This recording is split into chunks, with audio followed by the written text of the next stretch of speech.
Yeah, thank you very much. It's my pleasure to welcome our second speaker for today, which is Guillaume Bafou, SSE from University in Marseille. Guillaume studied physics at the École Normale Supérieure in Paris, and then did his PhD at the Institute of Molecular Sciences in Orsay.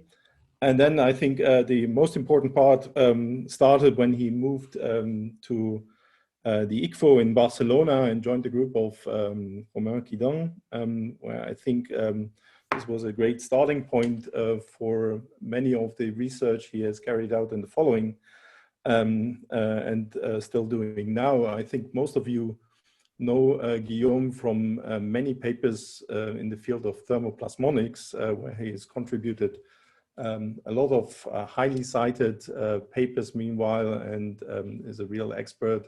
And since this is a very interdisciplinary field, I think it will also spread in the future. So just to be short, welcome Guillaume. We are very much looking forward to your talk. Thank you, Frank. Hello, everyone. So the aim of this presentation, in a word, is to explain you what you can do in nanophotonics as soon as you can image the phase of light. So just to make the things clear from the beginning, what is a phase of light? So in the scalar approximation, so the light field can be seen as an electric field with a real amplitude. So this is a complex amplitude, a real amplitude, and a phase. When you use like a normal camera, the quantity you have access to is this quantity, so you lose the phase information. So a quantitative phase microscopy is a microscopy that is capable of mapping this phi. So to further introduce the field of quantitative phase microscopy, what I like to do is to ask this question to Google. So quantitative phase microscopy. So don't worry, I won't read the Wikipedia page with you. I just want to share, to go to the image mode, because it is very instructive. So what you see here are many images. And what is surprising is that it seems that phase microscopy seems to be only the business of biologists. What you can see here are only images of living cells. But the phase of light should be also primarily the concern of physicists. This is a physicist quantity. But it seems that physicists do not really pay attention, do not really want to image the phase of light. So this is a bit weird. And the aim of this presentation is to show you that there is some interest also for physicists, and especially in nanophotonics, to map the phase of light. So this is what you can do in nanophotonics when you can image the phase of light. And this is like the outline of my presentation. So this first image here, so in gray, this is the intensity image, and in color, this is a phase image. So what you can do, for instance, is to image the temperature increase you get when you heat plasmonic nanoparticles with a laser. Here, this is a 2D material image that you can image in phase and intensity. Here, this is a nanoparticle, and here, this is a metal lens. So this is what I will present during this talk.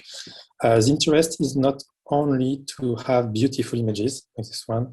What I will show is that you can also extract quantitative information, like all the optical properties of the nanophotonic materials. So imaging the temperature, this is what I have been doing for some time, almost 10 years now. I will mention that briefly, but I won't spend too much time on that because it's not the most recent activities we have. I will rather focus on what you can do when you image nanophotonic systems. So I still didn't explain what quantitative phase microscopy does. So let's say you have an object in the object plane of your microscope, characterized by a refractive index n. If you send light on this system, flat wavefront, this wavefront will get distorted by this object if you have a refractive index of the object different from the surroundings. So this wavefront distortion delta, this is nothing but the thickness of the material times the refractive index difference. So this profile you see here is what a quantitative phase microscopy images. But it's not a phase, okay? This is delta is more like the optical thickness or the optical path difference or the wavefront profile. But the phase is nothing but this quantity, so it's proportional. So in this community, in this field of research, sometimes we say phase, optical thickness, optical path difference, wavefront profile, but all these quantities are equivalent. This is why sometimes the phase is in nanometers, but this is the optical path difference. So I still not say how you can map. What is the trick to map the phase of light and no longer only the intensity? So this is one technique. This is not the one we are using, but this one is interesting. So I wanted to introduce it first. So usually when you want to image the phase of light, you use interferences, because this is a way to convert a phase information into an intensity information that could be detected using a camera. So here you have a very standard microscope, light illumination, sample, microscope objective, and a camera. What is not conventional is this beam splitter here that illuminates also the sample directly with this laser beam with a tilted angle. And because of this angle, you have fringes of the camera that you can process to retrieve the phase profile. So this is typically what you can do to retrieve the phase using a simple camera. This is not what we are doing. What we are doing is different. The technique is called quadri-wave lateral sharing interferometry. And it looks simpler than that. Actually, you may think, okay, but this is a normal microscope, light illumination, sample, objective lens, tube lens, and camera. The only difference compared with a conventional microscope is this two-dimensional diffraction grating placed 1 millimeter from the camera. And when you do that, you can also map the phase. You can also do phase microscopy just like what is done here, but in a much simpler manner. So this 2D diffraction grating, it looks like this is a spatial diffraction grating. So you have black lines, opaque lines, which defines transparent squares through which light can pass, but with which imprints a phase delay of 0 or pi according to a chessboard. When you do that, you can easily retrieve the phase of light. So how is this working? So this is the kind of image you have when you take this kind of wavefront sensor. So yes, you don't have any, this is certainly the worst image you have seen ever in microscopy, but because there is nothing to see here. We don't have any system, you only see pieces of dust on the sensor and on the color strip. What I want to show you here is the interferences. So let's zoom in and you see them. Okay, so you see all these dots. So these dots are created by the diffraction grating. So each transparent square makes one spot on the camera. And this is from these spots that you can retrieve the wavefront profile. So just to explain you how it works. So this is a simulation. On the left, you have the diffraction grating. I mean, a reduced portion of the diffraction grating. And on the right, you have the camera, and the distance from here to here is 1 millimeter. When you have a flat wavefront, you have, and this is a bit surprising, you have like straight beams. It's like if you didn't have diffraction, it's like a shadow, but you have a diffraction grating, so this is weird. And this property of non-diffracting beam, it's due to the 0 pi alternation. So this is convenient because then, because of this non-diffracting wave, if you tilt the wavefront, you tilt the spots on the camera. And if you distort it, you expand the dots or you shrink them. So the technique at the end consists,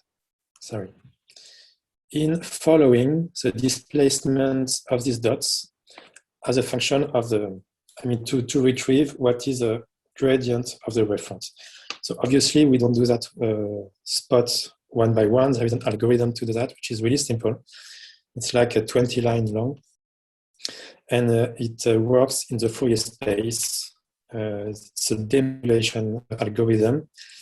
And in 20 lines, you can have from this interferogram, from this image, raw image from the camera, the intensity and phase images. So here, this is a 2 micrometer dielectric bead.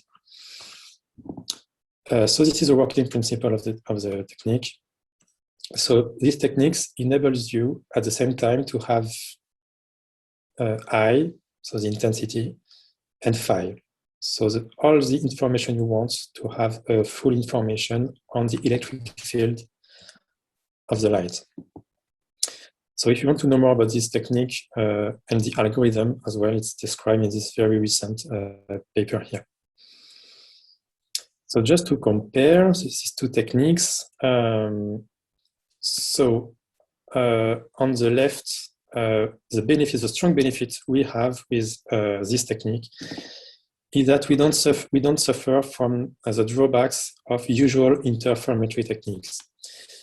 In principle, here you have two arms, and this kind of configuration is very sensitive to the air conditioning that falls down on the setup, or to mechanical vibrations, to temperature drifts, and so on. Usually, images are like fringes or speckle because this is a coherent light source that you use. So you have to be careful, and when you use this kind of technique here. With this kind of technique, all the magic appears over a distance of 1 millimeter, and you don't have to split a coherent light into two paths. So because of that, you don't really mind the air conditioning. You can walk close to your table when you do phase images. It doesn't really matter. So the interest of this technique is the stability, the robustness. So for instance, this is a noise you have in phase, or rather in optical path difference, when you don't have any objects. So this is the RMS noise is on the order of, so this is a fraction of an hydrogen atom. So this is extremely small. So we are sensitive to wavefront distortion of a fraction of a hydrogen atom. So this maybe explains why biologists are using a lot quantitative phase microscopy techniques and not really physicists in nanophotonics. In biology, you are imaging objects that are like 20 micron big. You don't really need this sensitivity here. But when you want to image a nanoparticle, for instance, less than 1 nanometer, if you want to see it and to quantify its optical properties, you have to be very sensitive. And not so many techniques, quantitative phase microscopy techniques, are that sensitive. So as promised, this is what I will explain now. Now you understand how this technique is working. I will explain what you can do with it in nanophotonics. So I will skip this first panel here, which is how to use this technique to image living cells. This has been developed since 2009. I will focus on what is more recent and specific to nanophotonics. So first, you can image temperature field at the microscale, and especially in application in plasmonics, where you spend your whole time to shine lasers on nanoparticles, and sometimes you hit them. And you'd like to know how much, but this is complicated because this is at the microscale and the nanoscale. So you need temperature microscopy techniques. So this is typically what you do in plasmonic experiments. You shine lights on many nanoparticles or even one nanoparticle, and sometimes you hit it. So when you hit it and you are in a liquid, you can have this thermal lens effect. If you hit the liquid, the refractive index of the liquid decreases, so you have like a thermal lens. which distorts the incoming wavefront. Well, you can map this wavefront with the technique I just presented, and this is what you see. This is not the temperature profile. This is a wavefront profile created by a three-dimensional temperature field. However, you can retrieve, this is what we have shown in this publication, you can still retrieve the temperature map using an inversion algorithm and some theory. So this is what is shown here. This is a single Gauge nanoparticle. This is the optical path difference image. And from this image, using an inversion algorithm, you can retrieve not only the temperature map, but also the heat source density, which is a power per unit area. So this works for one single nanoparticles, but for any system actually. If you shine many nanoparticles, you naturally have a bigger wavefront distortion, wider temperature map, and a heat source density that mimics, that reproduces the shape of the laser beam. So this is what you can do. So once you can do that, so we developed that in 2012. We have been using this technique a lot for many, many fields. And the interesting comment I can make here is that if you think about it, in any field of science, you have temperature-induced processes.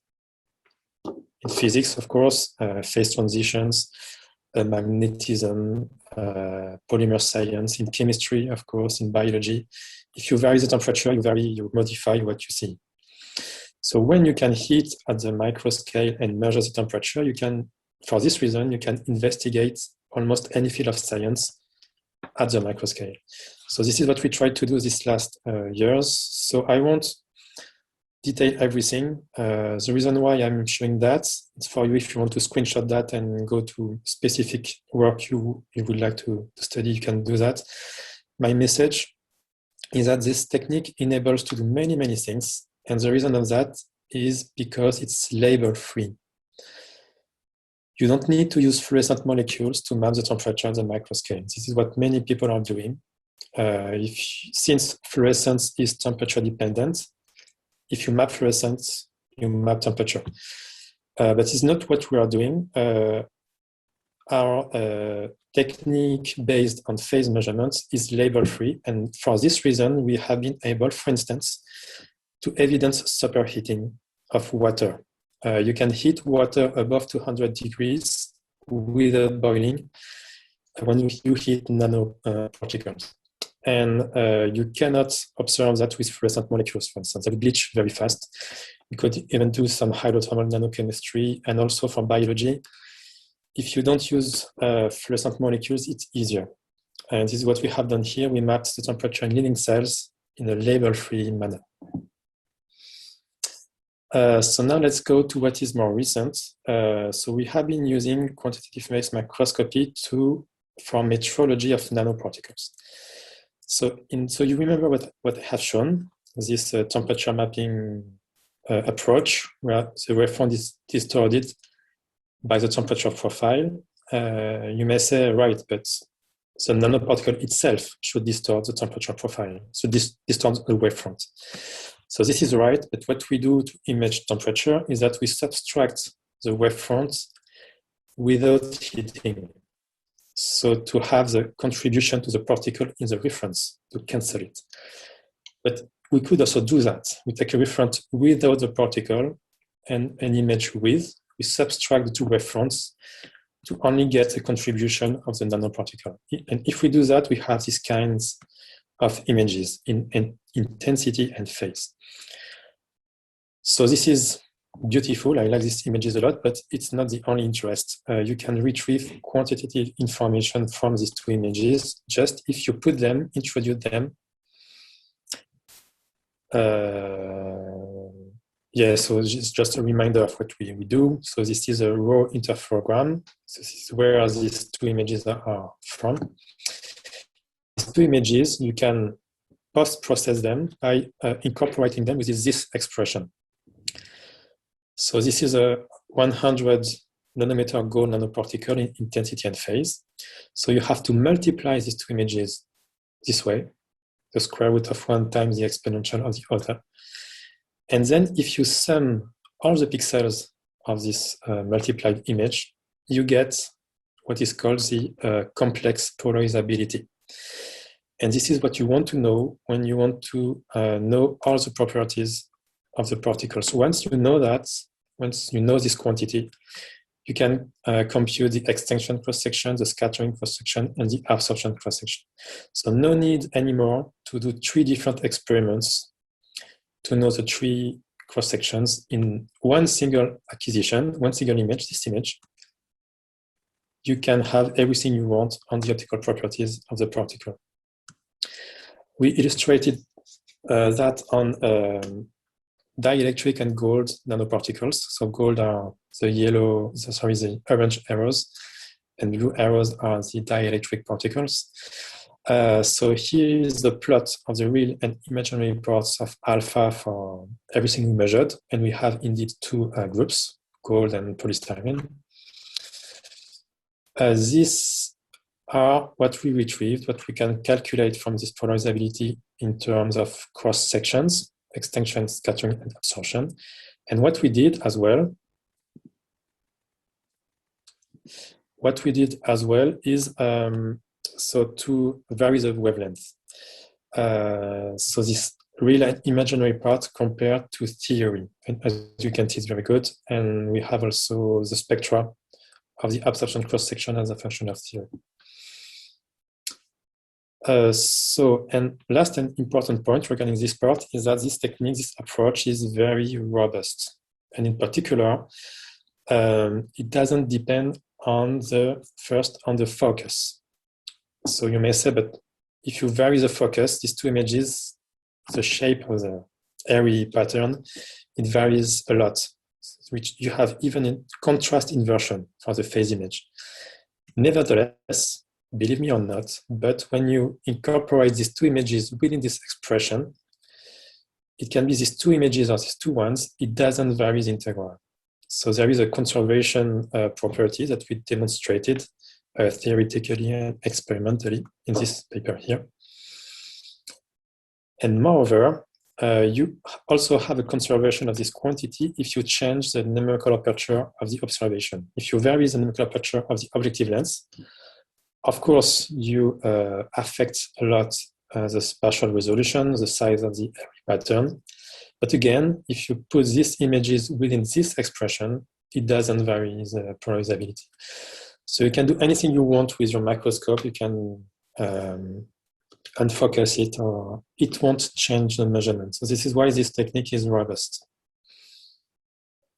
So this is it for the metrology for nanoparticles, but you can do something very equivalent for 2D materials. So on the right, you have molybdenum disulfide flakes. This is real measurements. What you have on the right, it's not an artistic picture. This is real measurements. This is not even an AFM image. This is a phase image of MOS2 flakes. So MOS2 is that. This is a 3 atomic layer thick material. So again, this is the 2 kinds of images you can have for 2D materials. And once you process them this way, you end up with a complex quantity, again, that is the complex susceptibility of the 2D material. It tells you how the electronic 2-dimensional layer oscillates when you have an incoming light in intensity and phase, just like the polarizability in a nanoparticle. But in this case, you don't have integration, because what you get when you do that is an image of the complex susceptibility of your material. We did measurements on MOS2 and compare with the literature. So these are measurements of the complex refractive index, and these are measurements of the complex susceptibility as a function of the energy, the wavelength. And this is quite good with what the community found. And of course, we tried graphene. It was a bit more challenging because the thickness is only 1 atom thick, but it worked. We made sure that we have one graphene layer with Raman spectroscopy. And we also compared what we measured in refractive index, complex refractive index with the community. So I mentioned the complex susceptibility. This is important. Here we plotted the complex refractive index because this is what the community measures. However, when you have something that is 1 atom thick, the refractive index doesn't really make sense. Unless you assign an effective thickness to your material, but for graphene, what do you take? Graphene is like ions, which are very small, and on top of that, you have the electronic density, which vanishes exponentially, okay? So what do you take for the thickness? So the convention is to take the distance between 2 graphene layers in graphite. But this is a distance of a bond, and this is only a convention. So what we explained a bit here in this paper is that if you image graphene, it makes much more sense to image and to stick to the complex susceptibility, because N doesn't really make sense for something that's that thin. And the complex susceptibility tells you everything you need on the optical properties of the material. And the last part is what you can do as soon as you use QPM for the characterization of metasurfaces. So a metasurface, assume that you more or less know what it is. It helps, for instance, to create lenses that are perfectly flat. And to do that, you have to affect the phase of light. You can affect the phase of light using nanostructures. So we investigated 2 kinds of metasurfaces. So the first kind of metasurface affects the phase of light with pillars this way, and by varying the diameter of the pillar. If you vary it, you can vary the phase from 0 to 2 pi. The other way to affect the phase, it's a geometric way. It's the so-called Pancharathman-Berry metasurface. In this case, you don't vary the size, but the angle. And this is a bit more tricky here because you have to send a circular left-handed circular polarized light and to detect a right-handed circular polarized light to make it work. But you can also vary the phase from 0 to 2 pi. So to just show the versatility of the approach we propose, we investigated these 2 kinds of metasurfaces. And it worked well. We can nicely map with a very good sensitivity the profile, which is very close to theory, for the 2 kinds of metasurfaces. And what we explained, you can also map if you take different images at different heights. You can also display what's happening after the lens and evidence that you do focus, of course, but also the phase image. This is interesting. You have an inversion of the phase. This is a GUI phase shift when you focus light beam. And what we highlighted as well is the ability of this quantitative phase microscopy technique to very sensitively measure any imperfection of the metalens. So usually to quantify imperfection of optical components or even laser beams, we use Zernike polynomials. And the amplitudes of any Zernike polynomials can be nicely quantified with a good sensitivity up to very high orders using the technique here. So this is all I wanted to show you, the very recent progress that is made in quantitative phase microscopy for nanophotonics. And just I would like to go back to what I have shown at the beginning. So as I have said, most of those things today, and according to Google, in quantitative phase microscopy are done for biology, which is a shame. I'm sure there are many, many things to do in physics, and especially nanophotonics. And my guess is that when you will do that, I will do that in 5 years, let's say, look for quantitative phase microscopy in Google. Let's say half of these images will be nanoparticles, 2D materials, and so on. because I strongly believe that there are many, many things to do as soon as you can image the phase of light in nanophotonics. And especially for the field of nanophotonics. And this field is about to be born and will grow very fast, I guess, in the next years. So this is acknowledgements, collaborations, and I want in particular to acknowledge Samira Kadir. Most of the work I have presented today has been done by Samira. So she's now an assistant professor in the group of Patrice Genevet in Nice. And thank you all for your attention. Thank you very much, Guillaume, for this wonderful talk showing what you can do with quantitative phase microscopy on various kinds of materials. Very nice. I assume that there are questions. If they are not directly asked, I would start with a question which appeared in the chat already by Francesco Bisio. He asked, in the talk you showed the phase mapping for a particle at a solid liquid interface, as liquids have a relatively strong thermo-optic coefficient. So how about solid-solid or solid vacuum interfaces is the question there. Yeah, so one restriction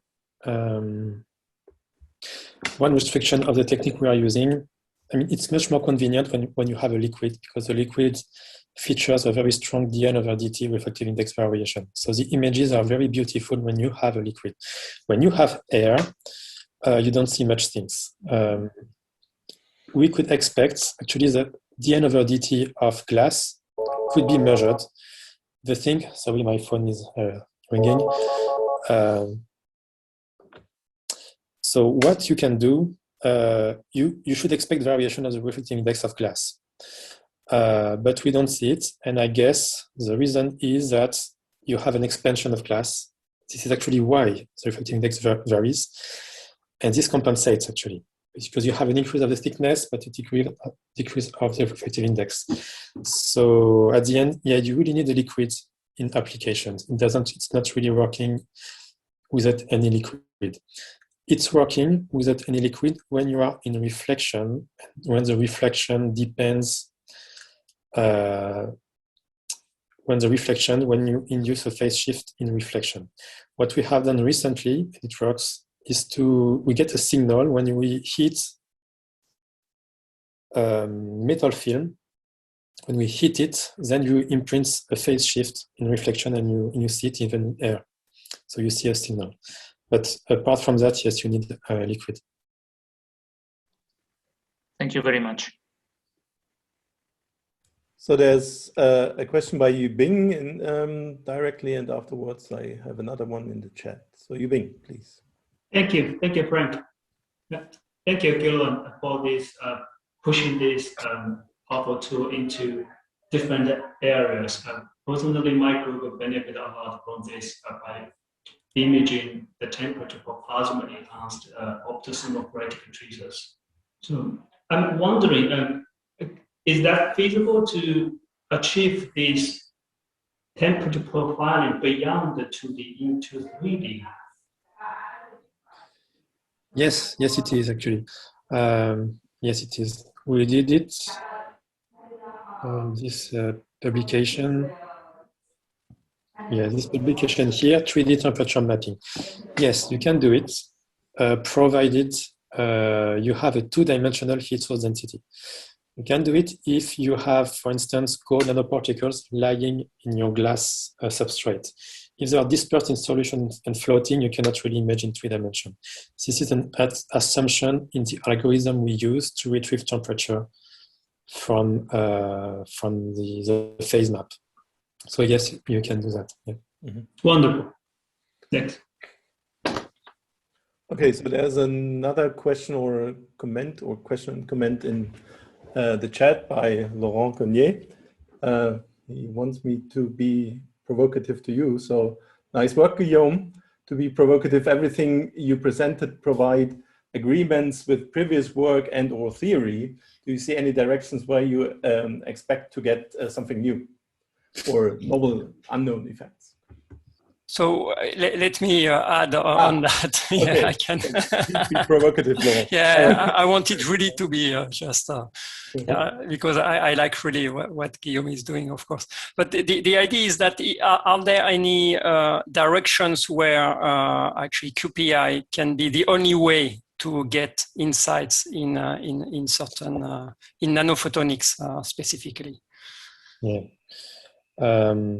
So the last paper, maybe this is what you have in mind. The last paper we published, for instance, quantitative phase microscopy for metasurface characterization, there is nothing new in that.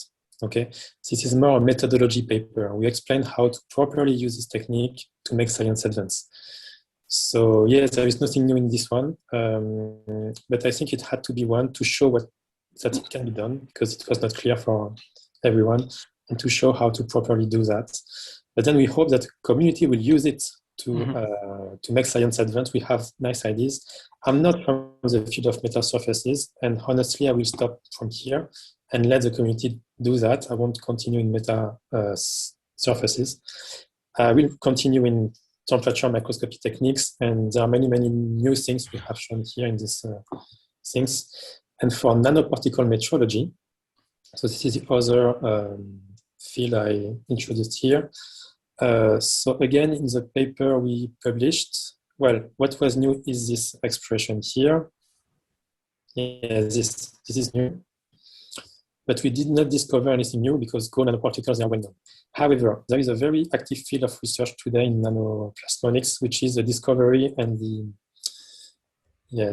fabrication of new materials, the use of new materials in nanoplasmonics. Gold is fine, but it has some drawbacks, and people are trying to find new materials, which more stability, for instance, for high temperature plasmonics, for instance. And sometimes they do not know the optical properties, the permittivity, complex permittivity. Sometimes there are alloys, so it's even very hard to even predict the permittivity. At some point, the only way to know it, to know the optical properties, is to measure them. Okay. And here, I think we provide something to do something new, like knowing what the optical properties are of these new kinds of nanoparticles. Okay, so thank you very much, Guillaume. I was hoping this kind of answer that you tell us a little bit which direction you wanted to go on, how people could use it. Yeah, thanks a lot. Okay. Okay, so there's more applied question in the chat by Sven Askes. Are these phase gratings you mentioned available commercially, or is it something custom made? So commercially speaking, so the technique we are using, it's commercialized by only one company worldwide, which is a PhasX company. So they sell two things: the camera and the grating on top of it. So you buy that. So you don't buy the grating alone, but they also sell the grating and a relay lens to be adapted on any camera. So if you go to PhasX, they will sell you, I guess, the grating and the relay lens that you can adapt on your camera. The grating itself, I'm not sure they sell it, but maybe yes. I'm not sure, but it can easily be done. I mean, we did it actually recently. This is not a secret. This is in the publications. So you can ask a clean room. I mean, people mastering facilities in clean rooms. You tell them you want that, and they can do it. So they know how to do that. So it doesn't seem very complicated to make. The 0 pi phase shift are made by etching glass. So yes, so I don't know any company that is selling this precise phase grating. Yeah, so either you do it yourself or you can contact PhasX. Maybe they could sell that specifically. But once you have that, you have also to have the algorithm to process the data. It's not only the hardware, this technique, it's also the software. So the algorithm, it's detailed here, if you want.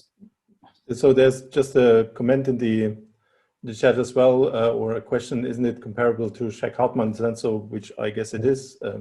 Yes, so interesting question. So the way I presented it, it is. So this is exactly the way a Scheck-Hartmann waveform sensor works. The only difference is that you have lenses instead of holes. So you have lenses because with Scheck-Hartmann, you need to focus the lights at one point. But from what you can see here, it's not useful. You can have dots even without lenses. And this is thanks to the 0 pi pattern. So this is a strong benefit compared to Scheck-Hartmann. My belief is that now we have this technique, we should not use any more Scheck-Hartmann because the spatial resolution is much worse. The lenses are very big, and you have like maybe 100 by 100 pixels when you use the Scheck-Hartmann waveform sensors, the normal ones. When here you can have as many pixels as a camera. So this is why for instance, is why Scheck-Hartmann waveform sensors have never been used to image nanoparticles. You don't have the spatial resolution. Mm-hmm. So the working principle is very similar, but at the end, you do better with this technique here. However, just a comment on that. What I've just shown here is one way of understanding quadri-wave lateral sharing interferometry. Because you may wonder, okay, why is this complicated name for such a simple technique? Where are the 4 waves and the lateral sharing and the interferometry? Because we have diffraction, we don't have interferometry. So because the other way of explaining these interferences is that you have 4 waves, which is completely different from what you have in Scheck-Hartmann waveform sensing. So it's similar, but it's also very, very different because of this 0 pi phase pattern you have here. Okay. Okay. Maybe I can ask a last question, as I see no additional ones. So you mentioned the phase sensitivity of on the order of a size of an atom, or at the end. Right. So at which averaging time was this? Yes. So yeah, it's a 3 seconds long image acquisition. Okay. 3 seconds. Okay. So at the end, it's also to some extent suitable for doing dynamical measurements at the end. Yeah, you have, yeah, pretty much. The only limitation is first the acquisition rate of the camera, but it can be as fast as the camera can does, and can be very fast. And the other limitation is the processing. If you want to have live imaging, only if you want to have live imaging, the algorithm has to go fast, and the fastest algorithms today, they can go up to 15 hertz real time, which is not bad. Then if you want to go faster than that, then you have to wait. You can go very fast, but you have to post-process afterwards. You just save the interferograms, and you post-process afterwards, which is also fine, depending on what you want to do. Most of the things, yeah. Okay. So any additional questions to Guillaume? I think there is one question, maybe. I missed that indeed. So can you explain why the phase grating is superior to other methods to retrieve the phase by Patrick Späth? So other quantity phase microscopy techniques. So I already discussed a bit this one. So this one, I believe, is better than digital holographic microscopy because of the stability. You can walk close to the setup and you won't have any problem. And also the images are perfectly flat, beautiful, don't have any fringes. This is also because we don't use coherent light. I didn't mention that, but you don't need or even don't have to use a laser for this kind of technique. And this cancels every speckle, every fringes you can have on the phase image. So there is a technique that is very close. I think I have a slide on that, which is called diffraction phase microscopy. Yeah, this one. So maybe you know this, maybe some of you know this technique. So it's very similar. It's also diffraction grating in front of the camera. You just have a relay lens And you just have also a filter, spatial filter in the Fourier plane to remove what you don't want. We don't have that. We don't need that in quadriwave lateral showing interferometry because of the 0 pi phase shift, which cancels the 0 order. And also, this technique uses a one-dimensional diffraction grating. We use a two-dimensional. And because we use a two-dimensional grating, we can measure the two gradients over this direction, over X and Y.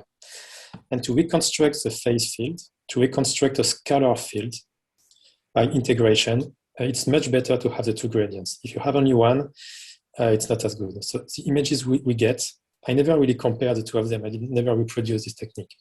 But mathematically speaking, you get much more faithful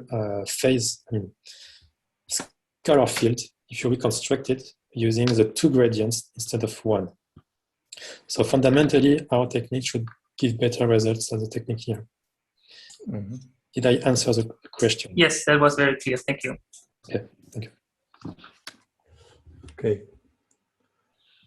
Any other question? Not that I missed one.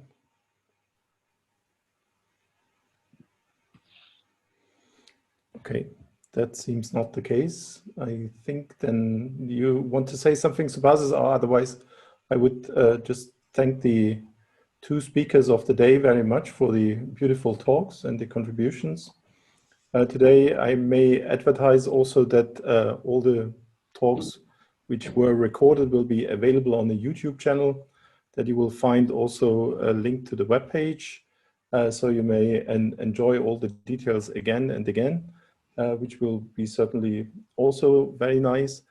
I also should mention that we have a next webinar next week on the 26th of May with two exciting speakers as well, which are Ilya Pavlovets and Stefan Link. So we would be happy if you join us also at this date again. And otherwise, I thank everybody for joining us today. That's it from my side. Subhasis? Yeah, I think that's all. Yeah, so thank you all. Thank you. Thank you very much. Have a nice day. Bye. Bye-bye.